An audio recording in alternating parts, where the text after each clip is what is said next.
What's up, guys? So we decided to do a little bit of science and research to decide when it's best to evolve your Pokemon. Is it better to spend your Stardust early before you evolve and then you get a stronger Pokemon at the end, or whatever it is? So I'm going to hop right into it and tell you guys what we found, and then tell you guys how you can go about helping us make it even better and more concrete just by giving us more data about when you evolve your Pokemon, right? So here are the first few big tips that we determined from the little bit of data that we got. The first one is it does not benefit you to level up your Pokemon's combat power before you evolve it.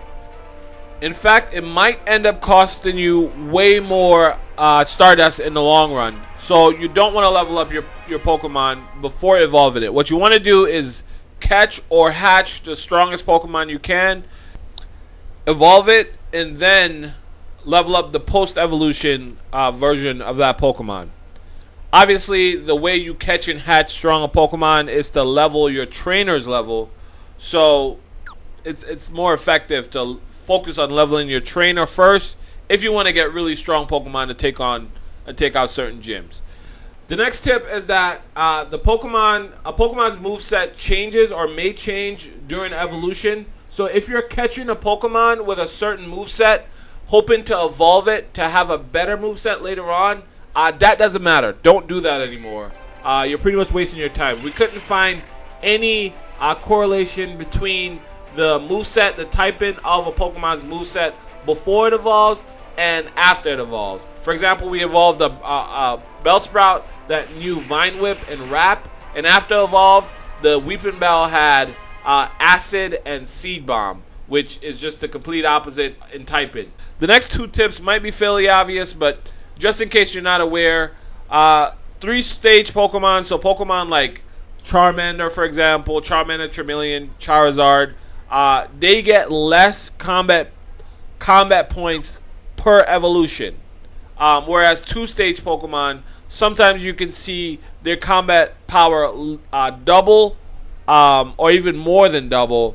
You would rarely see a 3-stage Pokemon double per evolution. And the last tip, which I also think is fairly obvious, is the higher the starting Pokemon combat power is, the more combat power or points you'll get for evolving that Pokemon.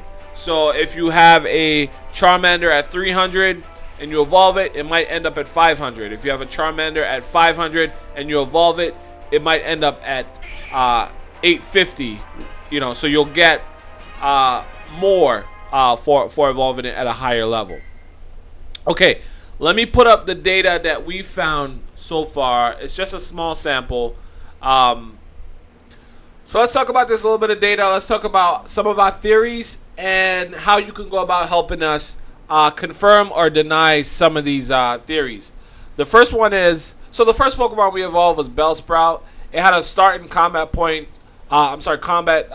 of 580, and it evolved to Weeping Bell at ending combat point of 902. It needed 2,500 Stardust to level up at that point. Then we did Execute. He needed 622 combat. He was currently sitting at 622 combat power. After evolving, he just destroyed all expectations and jumped up to 1701. We did Machamp. He started at 528 combat power, and after his evolution, he ended at 872. And you can read the rest of the data up on the screen right now. So here's some theories that we're working to either confirm or deny to give you guys the best advice possible. First, let me say this. We split Pokemon up into 3 levels thus far. Pokemon that need 1,000 or less Stardust to level up. To power up, we call it level 1. Pokemon that need between 1,000 and 2,000, we call that level 2. And Pokemon that need between 2,000 and 3,000, we call level 3. Right? And anything 3,000 or above, we're calling level 4. We haven't gotten any Pokemon that needs over 3,000 Stardust to level up as yet. So if you have that, that's great. That's, just let us know, please. What we've noticed is that level 3 Pokemon get the biggest boost for leveling up. And Execute, for example, was a level 3 Pokemon. It needed 3,000 Stardust to power up, and when we evolved it, it just blew everything out of the water. It went from 600 to 1,700. What we're trying to confirm or deny right now is if you level up the Pokemon manually to level 3 before evolving it, does that affect the end result rather than if you catch that Pokemon at level 3, right? At stage 3, we should call it. And the reason I'm saying that is because Magnemite did not start at level at stage 3, and you can see he also needed 3,000 Stardust to power up. What I manually did that, and then when I evolved him, it was very underwhelming when compared to Execute. Obviously, Magnemite had a smaller starting combat power, but it wasn't that far off Execute to justify the difference in combat power after evolution. We're also testing this theory that we're calling critical evolution, which is you just get a giant boost of combat power for evolving your Pokemon, apparently out of nowhere, right? So we want to test that as well to see if that's a real thing. Okay, I don't want to make this video too long. We have a bunch of theories that I would like to share, and I'm going to definitely be doing another video with more when I get a bit more solid data from myself and hopefully from anyone watching this.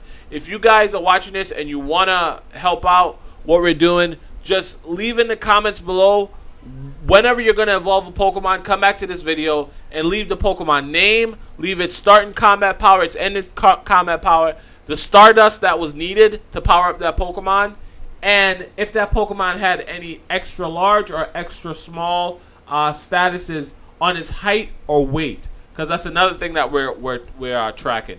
There's an Excel sheet that I am going to link in the description, and it's going to you could look at what we have currently. I'm going to try to keep that updated. There's also I'm going to link to Perfect Pokemon in the description, and you could leave your comments there. I'll actually much rather if you do it there than on YouTube, because I'm checking that constantly. But you could do it either place. You could leave your any Pokemon that you're evolving there, and just leave that information that we want. It'll really help us. The more people we have, the more data we have, the more concrete decision we can make, and the better advice we could give as far as the next video that we put out to say, hey, this is what you do to evolve and get the strongest Pokemon possible. So we really appreciate it. Thank you for listening to this video all the way through. Sorry I got up so long. I was trying to only make it like 3 or 4 minutes, but I can't stop talking. So leave us a thumbs up if you like this video, and please give us that data. Thanks, guys. Have a great day. Bye.